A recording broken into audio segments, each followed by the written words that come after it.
Hello good morning student. আজকে আমরা model 2 তে আছি রয় মার্টিনের। মডেল 2 এর প্রথম 4 এর প্রশ্ন। কোন মূলধনের 2 বছরের চক্রবৃদ্ধি সুদ আর 1 বছরের চক্রবৃদ্ধি সুদের পার্থক্য হচ্ছে 880 টাকা। সুদের হার 10% বলে দিয়েছে, মূলধন কত হবে? তাহলে আমরা ধরে নিচ্ছি যে যেহেতু সুদ আসলটা বার করতে বলেছে, মূলধনটা x টাকা ধরলাম, আর সরল সুদের ক্ষেত্রে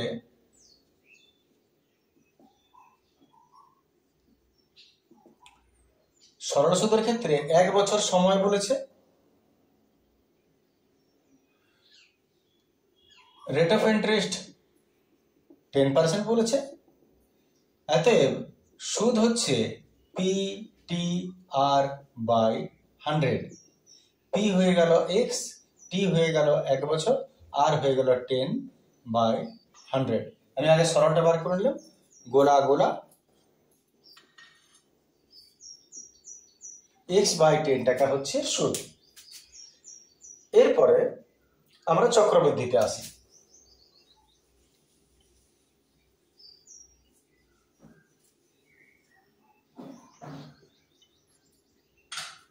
চক্রবৃদ্ধির ক্ষেত্রে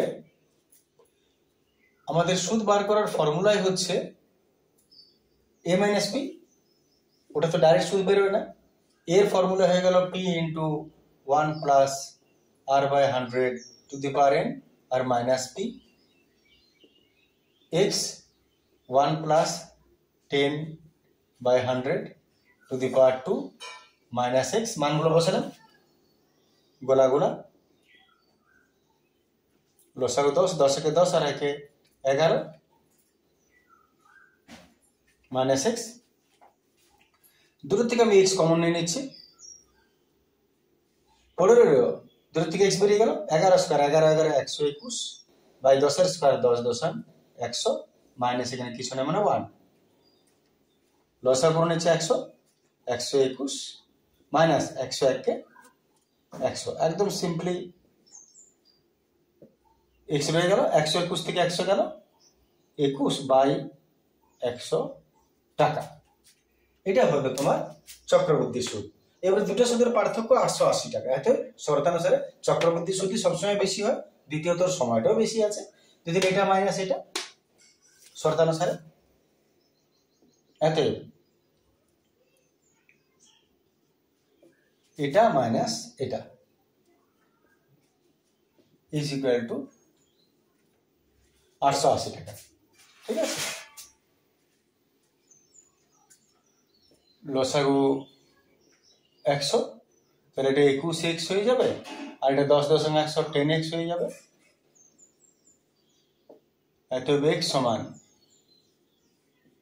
100 এর সঙ্গে গুণ হবে, আর এদিকে 21 থেকে 10 গেলে 11 নিচে নামবে।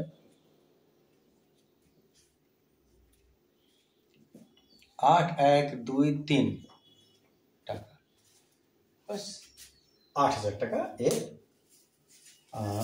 আসল। দেখেন, আশা করি ঠিক আছে। চলে আসছে আমরা পরের প্রশ্ন। এখানে একটা জিনিস বলে নি যে 1 বছরের চক্রবৃদ্ধি সুদেই বলেছিল, তাহলে আমি এটা সরল লিখেছি, এটা সরল হতো না, এটা চক্রবৃদ্ধি হতো।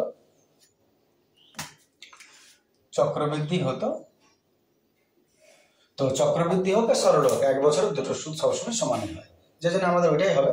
চক্রবৃদ্ধি সুদের ক্ষেত্রে 1 বছরে আমি যদি চক্রবৃদ্ধির ফর্মুলায় বসাই, তবুও চক্রবৃদ্ধিতে যে সুদ হবে সরলও সেই সুদই পাওয়া যায়। তার মানে এটাই হবে, আর এটা তো ঠিকই আছে। বাকিটা চলে আসছে তারপরটা। এ আর বি কোনো ব্যবসায় 1050 টাকা লাভ করে।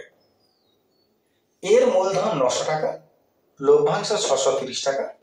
বি এর মূলধন কত? তাহলে আমি দুটো পার্টে ভাগ করে নিই, এর ক্ষেত্রে আর এদিকে বি এর ক্ষেত্রে। এর ক্ষেত্রে মূলধন দিয়েছে 900 টাকা,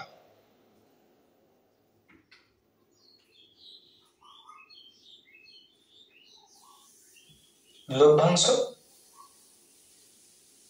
লাভের অংশ 630 টাকা। বি এর কি দিয়েছে, বি এর ক্ষেত্রে মূলধন দেওয়া নেই, কিন্তু লাভেরটা দেখো তুমি পাবে দুজনের মিলিয়ে মোট 1050 টাকা লাভ হয়, এর মধ্যে এর একাই লাভ 630 টাকা, তাহলে এর লাভটা তুমি পেয়ে যাচ্ছ।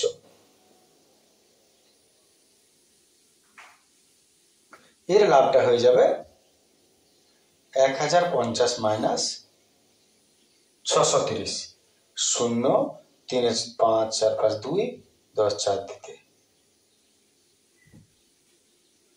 420 টাকা লাভ। তাহলে এর মূলধন কত হবে, এর মূলধন কত, এটাই হচ্ছে প্রশ্ন। তো তোমরা ছোটবেলায় শিবরামনের বয়সের একটা অঙ্ক করেছো, মনে থাকতে পারে, সেই নিয়মে যাবে। এর মূলধন আর লাভ জানি, আর এর লাভ জানি, মূলধনটা বার করব। তাহলে সহজ বুদ্ধি কি, যার মূলধনটা বার করছো তার লাভটা উপরে দাও আর নিচে অন্যের লাভটা, আর গণিত 900 যার মূলধনটা বার করছো, যার মূলধনটা দেওয়া আছে। আবার বলছি, যার মান বার করবে তার অ্যামাউন্টটা উপরে দিবে এবং সেই রিলেটেড অন্যের অ্যামাউন্টটা নিচে দাও, আর গণিত ওর মূলধনটা যেটা দিয়েছে এটা তুমি যা পাবে ডাইরেক্ট মূলধনটা পেয়ে যাবে। শিবরামনের ছোটবেলার বয়সের মনে করো অঙ্ক, 3 দ্বারা কাটছি, 3 2 6 3 1 3 3 3 9 3 1 300 3 7 21 7 6 42 6 1 600 টাকা। তাহলে বি এর মূলধন হলো 600 টাকা। চলে আসছে পরের প্রশ্ন।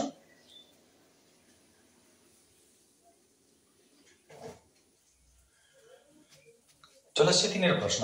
1/y minus 1/x varices 1/x minus y হলে প্রমাণ করো x ভ্যারাইসিস y। তাহলে প্রথমে আমরা প্রশ্নটাকে লিখছি, একটু লিখছি না, এটা থেকে আমি প্রথমে একটু লসাগু করে নিচ্ছি। এটা লসাগু করলে কি হবে, এক্স ওয়াই, আর উপরে এক্স কে এক্স মাইনাস ওয়াই কে ওয়াই হবে, ভ্যারাইসিস তুলে দিলাম সমান কে, ভ্যারাইসিস দিলাম সমান কে, এখানে কে হলো অশূন্য ভেদ ধ্রুবক, এটা তোমরা জানো যে লিখতে হয়, এটা কম্পালসারি। এইবারে ক্রস করে নেওয়া যাক, তাহলে x minus y x minus গুণ হবে, নিশ্চয় এটা এক্স মাইনাস ওয়াই এর হোল স্কোয়ার হবে, আর কে ইন্টু এক্স ওয়াই হবে,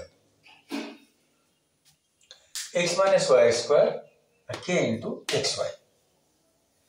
এরপর আমরা এক কাজ করছি,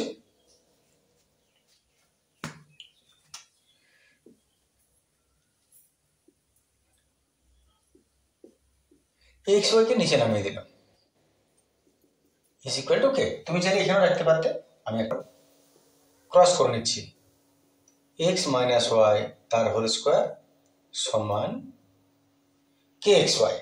ঠিক আছে তোরা, এইবারে এক কাজ করি, আমরা এটাকে এক্স মাইনাস ওয়াইটা আছে, আমরা এটাকে এদিকেও প্লাস 4ab এদিকেও প্লাস 4ab গুণ করে দিচ্ছি, তার মানে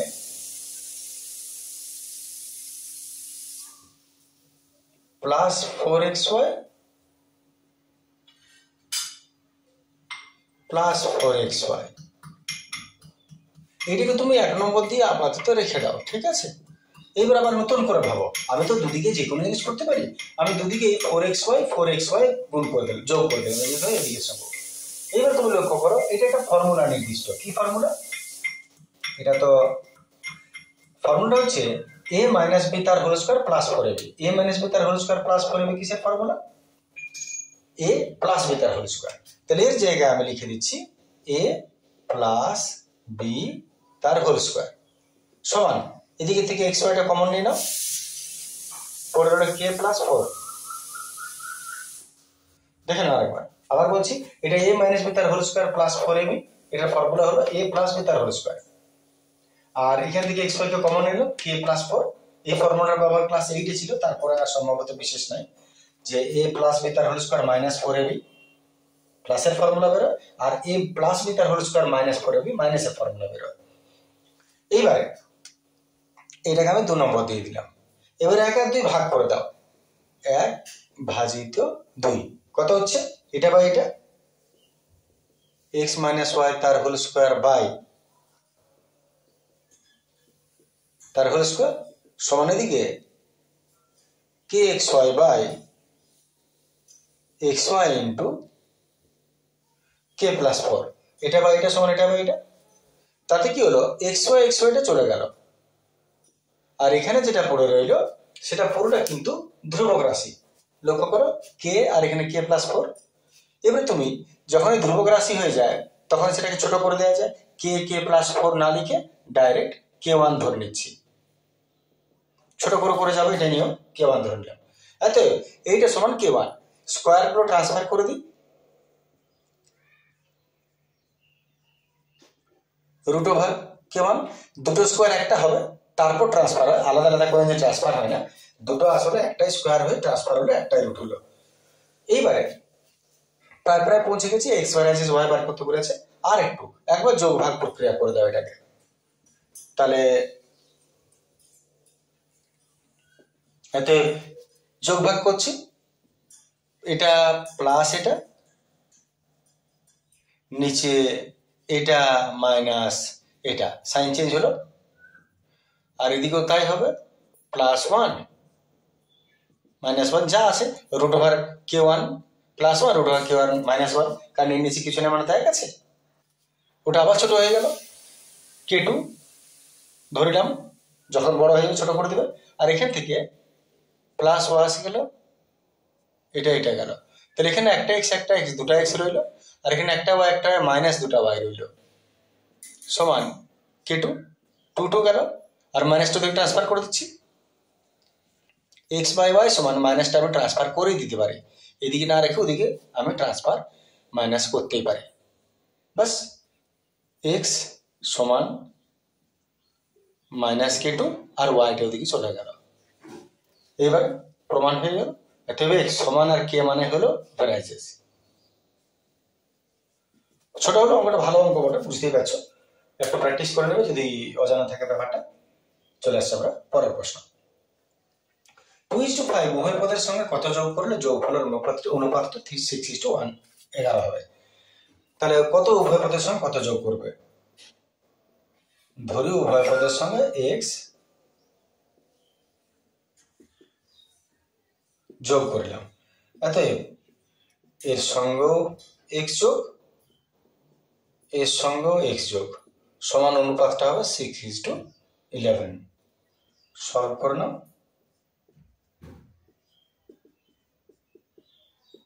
cross 11 2 22, 11x 5 6 30, 6x, 11x -6x minus 11 থেকে গেল 5টা x 8টা, এত x সমান 8/5। বাস অনুপাত কত যোগ করলে 8/5 যোগ করলে, ঠিক আছে। চলে আসছি আমরা পরের প্রশ্ন।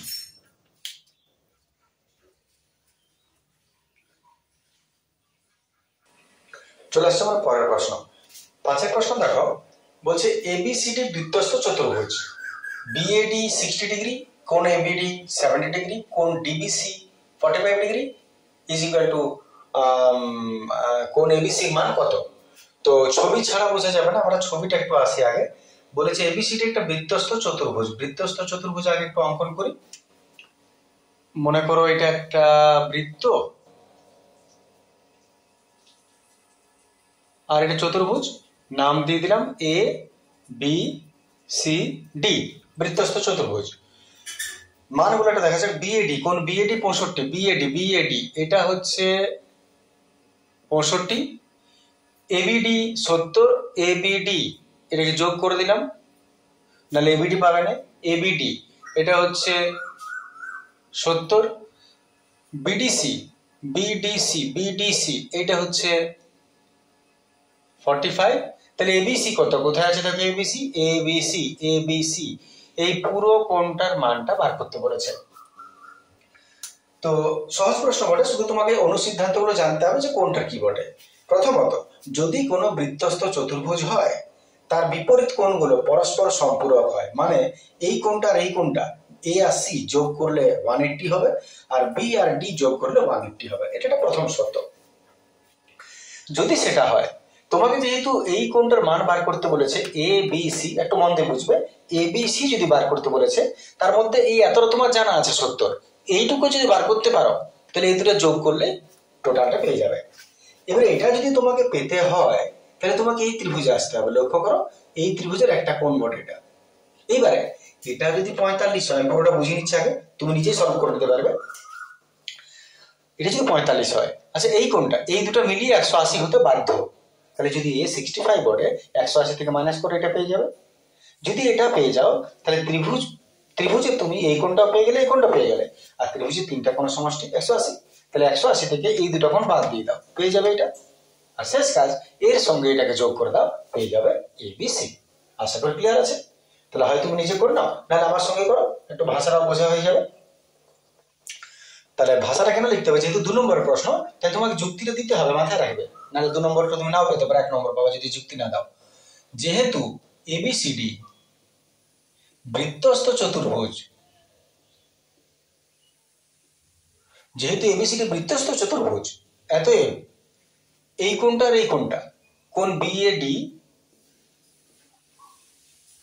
প্লাস কোণ বিসিডি সমান 180। যেহেতু বৃত্তস্থ চতুর্ভুজ তাই বিপরীত দুটো কোণ পরস্পর সম্পূরক হয়। এর মধ্যে বিএডি তুমি জানো 65, এখান থেকে কোন বিসিডিটা বার করে রেখে নাও। 5 10 5 দিতে হাতের লেখ, 7 8 1 দিতে 115, দেখে নেবে, ক্যালকুলেশন যদি ভুল হয় ঠিক করে নেবে। এটা আমি পেয়ে গেলাম 115। এইবার কথা হচ্ছে এটা, তাহলে এই কোণটা কত না, ত্রিভুজের তিনটা কোণের সমষ্টি 180, 180 থেকে এই দুটোকে বাদ দিয়ে দেব। তাহলে ত্রিভুজ বিসিডি এর কোণ সিবিডি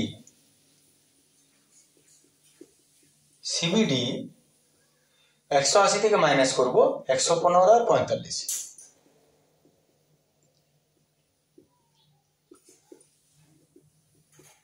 5 5 10 9 4 5 আর 1 6, 20 ডিগ্রি। তো বাস, যদি এটা 20 ডিগ্রি হয়, এত উত্তরে চলে আসি। এত কোণ এবিসি সমান কোণ এবিডি প্লাস কোণ সিবিডি। এবিডি হয়ে গেল 70 আর সিবিডি হয়ে গেল 30 না 20, তার মানে 90 ডিগ্রি। বাস, সহজ প্রশ্ন ছিল। চলে আসছে আমরা পরেরটা। এবিসি ত্রিভুজের বিসি বাহুর সমান্তরাল সরলরেখা। এবিসি ত্রিভুজের বিসি বাহুর সমান্তরাল সরলরেখা, যদি পড়তে কোনো অসুবিধা হয় তাহলে পড়ে দিলাম একবার। এবি আর এসি বাহুকে যথাক্রমে ডি আর ই বিন্দুতে ছেদ করে। এডি ইজ টু বিডি 5:4 হলে এই ইজ টু এসির মান কত? এটা একটা অনুসিদ্ধান্তের উপরে দাঁড়িয়ে আছে। একটা সিদ্ধান্ত তুমি জানলে তুমি নিজেই পারতে করতে বা পারবে করতে। আমি যদি ছবিটা আঁকি, এটা একটা ত্রিভুজ এবিসি মনে করি।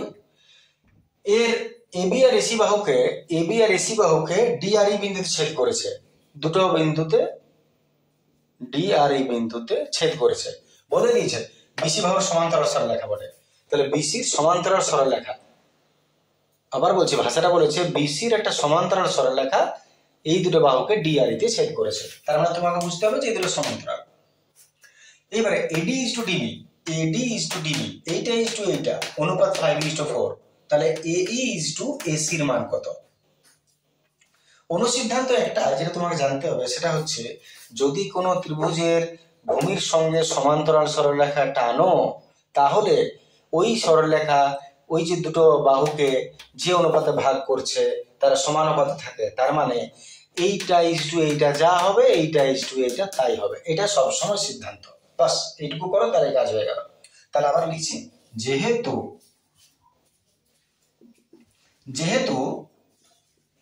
ডিই সমান্তরাল বিসি, অবশ্যই এই দুটো যদি সমান্তরাল হয় তবে এই শর্ত, সমান্তরাল না হলে নয়, বলেছে সমান্তরাল। তাহলে যেহেতু ডিই ইজ টু বিসি, সেহেতু AD is to BC, AD is to DB যা এই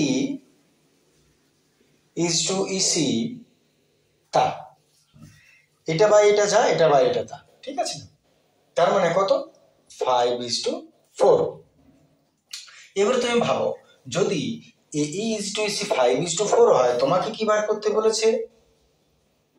এই ইজ টু এসি।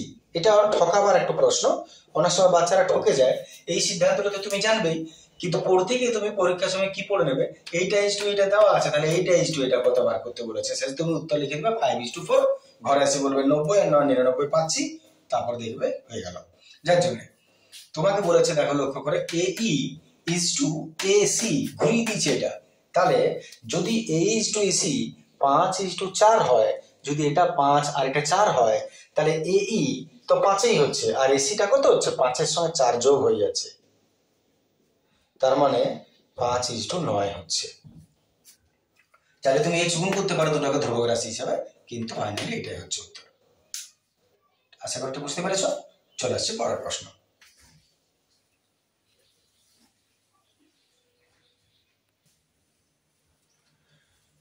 চলে আসছে আমরা 7 প্রশ্ন। বলছে, ও কেন্দ্রীয় বৃত্তের দুটি ব্যাসার্ধ ওএ আর ওবি এর মধ্যবর্তী কোণ 130 ডিগ্রি। এ এবং বি বিন্দুতে অঙ্কিত স্পর্শকদ্বয় ডি বিন্দুতে ছেদ করে। কোণ এটিপি, কোণ এটিও এর মান কত? প্রথমত ছবি দরকার। এটারও আবার একটি কথা, অনুসিদ্ধান্ত একটা জানতে হবে, তাহলে তুমি নিজেই পারতে করতে। ও কেন্দ্রীয় বৃত্তের দুটি ব্যাসার্ধ, ও কেন্দ্রীয় বৃত্ত, দুটো ব্যাসার্ধ। কেমন ভাবে দুটো ব্যাসার্ধ টানবো? যাদের মধ্যবর্তী কোণ 130 ডিগ্রি হবে। তার মানে দুটি ব্যাসার্ধকে মোটামুটি আমি এইভাবে টানলাম, মনে করো এ আর বি। দেখো, ও কেন্দ্রীয় বৃত্তের দুটি ব্যাসার্ধ ওএ আর ওবি, আর এদের মধ্যবর্তী কোণ 130। তার মানে এই যে দুটো মিশছে, এই কোণটা 130 ডিগ্রি। প্রশ্নটি বলছে, এ আর বি বিন্দুতে অঙ্কিত স্পর্শক দুটো টি বিন্দুতে ছেদ করে। এ আর বি তে যদি তুমি দুটো স্পর্শক টানো, তাহলে ওরা একে অপরকে টি বিন্দুতে ছেদ করবে। তার মানে তোমাকে কেমন আঁকতে হবে? এই দুজনের স্পর্শক টানা যেন মিলে যায়। তার মানে অনেকটা এরকম হবে ছবিটা, এটা একটা,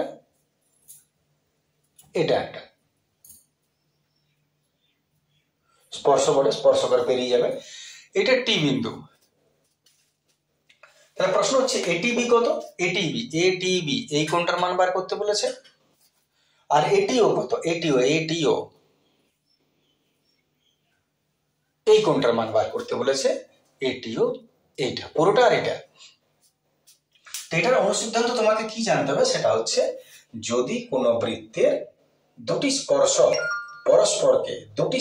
পরস্পরকে কোনো বিন্দুতে ছেদ করে, তাহলে সেই ছেদ বিন্দু থেকে যে এই যে তুমি একটা চতুর্ভুজ দেখতে পাচ্ছ, এ টি বি ও, এর এই কোণটা আর এই কোণটা, এই দুটা মিলিয়ে 180 হতে বাধ্য। এই কোণটা সঙ্গে এই কোণটা 180 হতে বাধ্য। তাহলে তুমি ভেবে নাও, এটা যদি 130 হয়, এটা কত হবে? 50। আর যখনই তুমি দুভাগে, এটা যখনই তুমি কেন্দ্রে টানবে, দুটো স্পর্শকের ছেদবিন্দু থেকে যখন তুমি কেন্দ্র পর্যন্ত রেখা টানবে, ওটা কোণটাকে সবসময় সমদ্বিখণ্ডিত করে। যার জন্য যদি এটা 50 হয়, এটা 25, আর এটাও 25 হবে। বাস, আমি একটু যুক্তিটা দেখে নেওয়া যাক। যুক্তিটা কি হচ্ছে, যেহেতু ও কেন্দ্রীয় বৃত্তের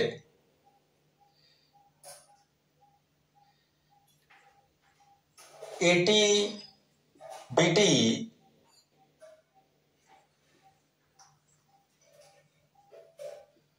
দুটি স্পর্শক, অতএব কোণ ও এ বি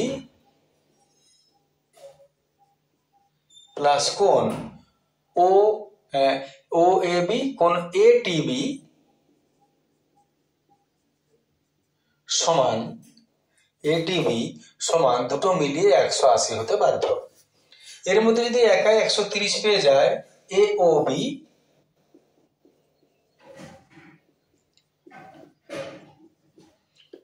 তাহলে এই কত পাবে দেখে নাও,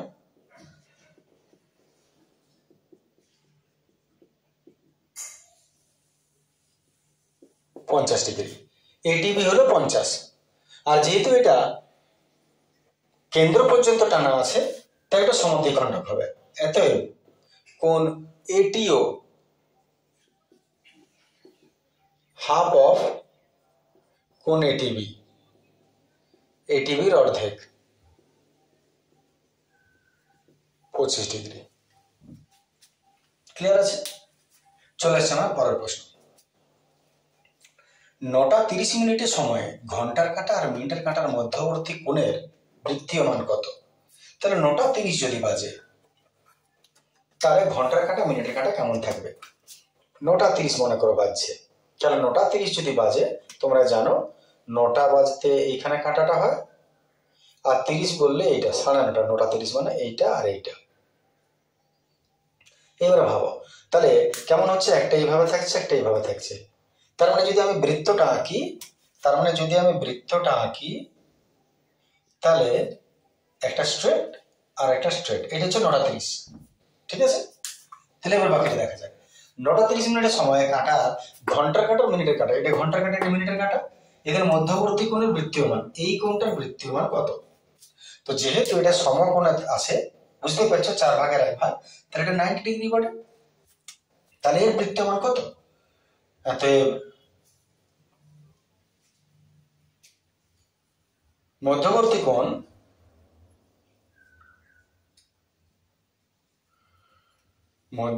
কোণ হবে 90 ডিগ্রি, আর এর বৃত্তীয় মান কত হবে?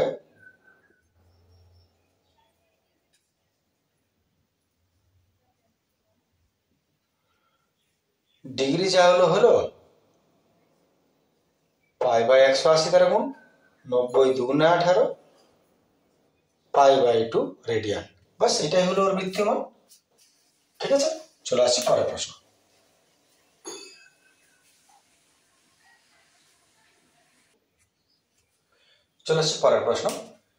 একটি বিমান উত্তরণের সময় মাটির সঙ্গে 30 ডিগ্রি কোণে 132 মিটার দূরত্ব অতিক্রম করার মুহূর্তে মাটি থেকে বিমানের উচ্চতা কত? তাহলে মনে করো একটা বিমান এখান থেকে উড়লো এবং মাটির থেকে 30 ডিগ্রি সে কোণ করছে, যখন সে উড়ছে মাটির সঙ্গে 30 ডিগ্রি কোণ করছে, আর দূরত্ব অতিক্রম করছে 132 মিটার। তার মানে আসলে এখান থেকে উড়ছে 30 ডিগ্রি অতিক্রম করে মাটির লেভেল, এটা এই কোণটা সে করেছে 30 ডিগ্রি, আর এই দূরত্বটা অতিক্রম করেছে 132 মিটার। তাহলে প্রশ্ন হচ্ছে মাটি থেকে উচ্চতা কত, এইটা হচ্ছে প্রশ্ন। ঠিক আছে, তার মানে আসলে লম্ববাহু অতিভুজ, বুঝতে পারছো, ফর্মুলা চলে আসবে।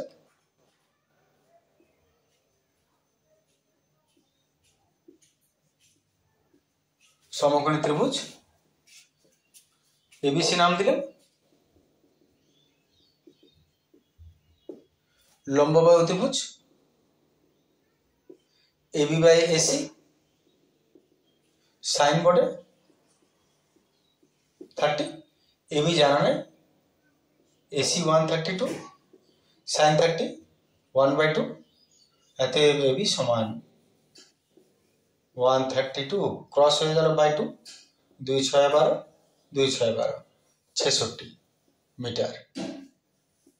বিমানের উচ্চতা 66 মিটার। ঠিক আছে না? চলে আসছে পরের প্রশ্ন।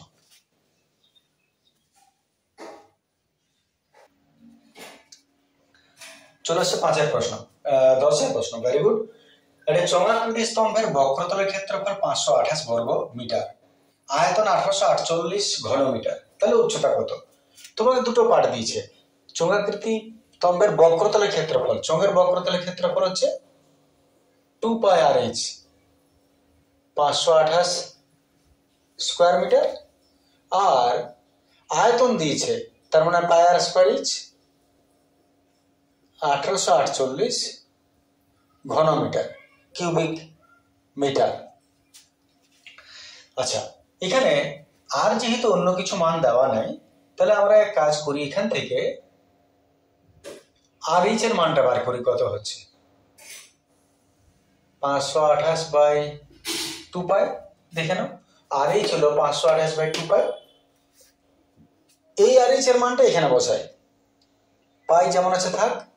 আর স্কোয়ার মানে কি আসলে দুটো আর লিখতে পারি, কারো কিছু বলার নেই। আর স্কোয়ার মানে দুটো আর। এবারে দেখো লক্ষ্য করো, তুমি আর এইচ দেখতে পাচ্ছ এখানে, যখন এই দুটো আর কে ভেঙে দিবে পাই আর থাকলো, আর এই আর এইচ এর জায়গায় এই মানটা বসিয়ে দাও, 528/2 পাই। ঠিক আছে না? তাতে পাই পাই চলে গেল, 2 ধরে কাটছি 2। আচ্ছা, আর এর মানটা ট্রান্সফার করে একবারই কাটবো, আর 528 নিচে। যখন কোনো জায়গা থেকে কোনো জায়গায় মান বসাবে লিখে দিবে, যেহেতু কোথা থেকে মানটা পাচ্ছ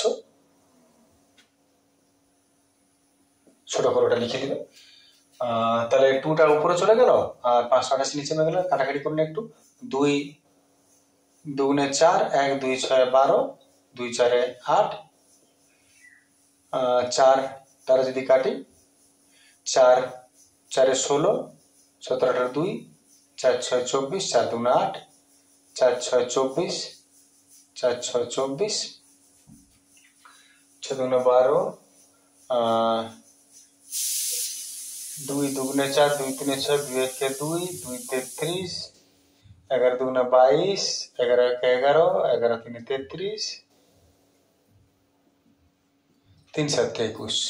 উচ্চতা হচ্ছে 60, সরি আর পেলাম 7 মিটার, ঠকে যাবার মতন। এখন এই লিখে দিতাম অ্যান্সার বলে, কিন্তু বলেছে উচ্চতা বার করতে। তাহলে উচ্চতা কি করে বেরোবে? উচ্চতার জায়গায় কোন একটা মান বসিয়ে দাও, উচ্চতা বেরোবে। যেমন এখানে আর এইচ সমান আছে, শেষ কাজে আসছি। যেহেতু আর এইচ সমান 528/2 পাই, আর এর সমান 528/2 পাই। তাহলে এখানে আর এর জায়গায় 7, আর এর জায়গায় 7 বসালাম ইন্টু এইচ,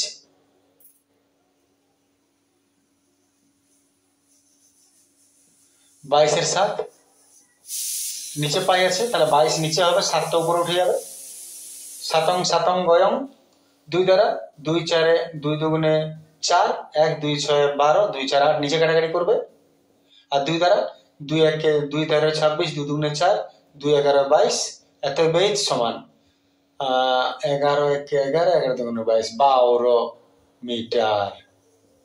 এইচ হয়ে গেল। ঠিক আছে, স্টেপটা একটু বেশি হয়ে গেল, তো এইভাবে বেরোবে। চলে আসছে পরের প্রশ্ন।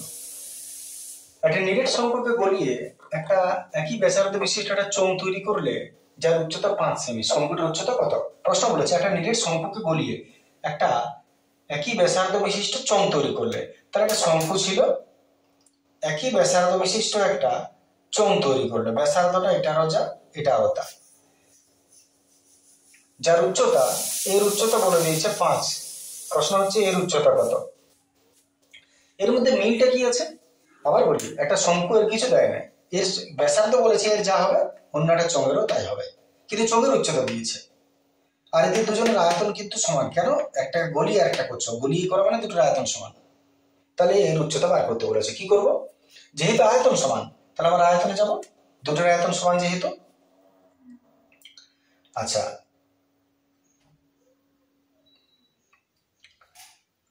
ধরি যেহেতু দুটোর ব্যাসার্ধ সমান, চোঙ আর শঙ্কুর ব্যাসার্ধ আর সেমি, আর সেমি দিয়েছে আর সেমি, চোঙের উচ্চতা 5 সেমি। এবার আয়তন সমান বলেছে, এত আমি শর্তানুসারে সমান করছি। শর্তানুসারে শঙ্কুর আয়তন 1/3 পার স্কোয়ার এইচ সমান চোঙের আয়তন পার স্কোয়ার এইচ। এত 1/3 পাই পাই তো চলে গেল, শঙ্কুর আয়তন আর চোঙের আয়তন সমান, কিন্তু এইচটা আলাদা হবে। এর যদি 1 হয় এর 2 হবে, এটা মাথায় রাখবো। তাহলে এই আরটা একই বটে, আর চোঙের উচ্চতাটা বলেছে 5, তাহলে এই চোঙের জায়গায় হয়ে গেল 5। কাটাকাটি করো, এইচ সমান নিচে 3টা উড়ো দিকে চলে যাবে, 3 5 15 সেমি। হয়ে গেল এর উচ্চতা। আশা করি ঠিক আছে, বুঝতে পেরেছ। আর একটা প্রশ্ন আছে, শেষ করি।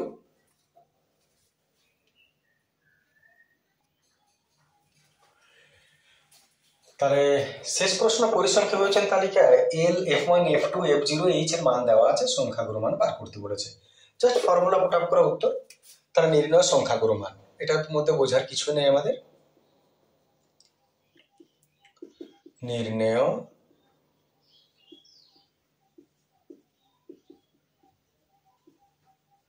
সংখ্যাগুরু মান L plus F1 minus F0 by 2F1 minus F0 minus F2 আর ইন্টু H। দেখে নাও, এটা সবারই জানা থাকবে এবং মুখস্থ করতেই হবে। তাহলে মানটা বসিয়ে দাও, কাজ শেষ। মান বসাচ্ছি। L 30, F1 36, F0 24, 2 into F1 36, F0 24, F2 20 into H 10। বিয়োগ করো, 4 6 2 দিতে 1 দিতে, 36 দুগুণে 72, মাইনাস যোগ করে নি, 24 আর 20 44,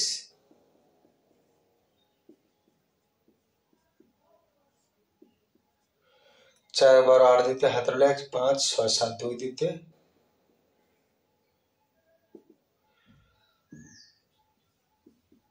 2 6 12, 2 14 28, 2 3 6, 2 7 14, 3 10 30 বাই 7। এবারে লসাগু করে নি, 30 বাই 7, 30কে 7 দ্বারা ভাগ করি, লসাগু নয়, 3 7 21, 4 7 28, 3 7 21, 7 দুগুণে 14, 7 8 56, আর দরকার নেই এগোবার, আমি লিখি যে একটু, 5 7 35, 6 7 42, 5 7 আর খাওয়াবো না আমরা, ডেসিমেলের পয়েন্ট 3টা পয়েন্ট খাওয়াবো। ডেসিমেলের পর 3টা ভাগ 3টা ডিজিট করবে, তারপরে ছেড়ে দেবে, তারপরে যোগ করে দাও, 30 আর 4 34, ডেসিমেলের আগেরটার সঙ্গে আগের হয়, 30 4 34.285, আর সবসময় 1 টাকা কমিয়ে দিবে। 3টা করবে দশমিকের পর 1 টাকা কমাবে, 34 কমাবার নিয়ম নিশ্চয়ই মনে আছে। শেষেরটা যদি 5 বা 5-এর বেশি হয়, তাহলে আগেরটার সঙ্গে 1 যোগ হয়ে যাবে। যেমন 5 আছে, তাহলে 2 এর পর তো 8 লিখছিলাম, 8-এর জায়গায় 1 যোগ করে দাও, 9। আর যদি 5-এর কম হয়, 0 1 2 3 4 থাকে, তাহলে আগের সঙ্গে কিছু যোগ হবে না, অটোমেটিক উঠে যাবে, 8টা 8-এ থেকে যেত। প্রায় যখন ডেসিমেল কমাবে, ব্র্যাকেটে প্রায় লিখতে বাধ্য, লিখবে, নাহলে মার্কস কাটা যাবে। বাস, সংখ্যাগুরু মান হয়ে গেল। এটা এই ভিডিওটা এতটাই থাক, দেখে নাও নেক্সট ভিডিও পরের দিন। Thank you, good day.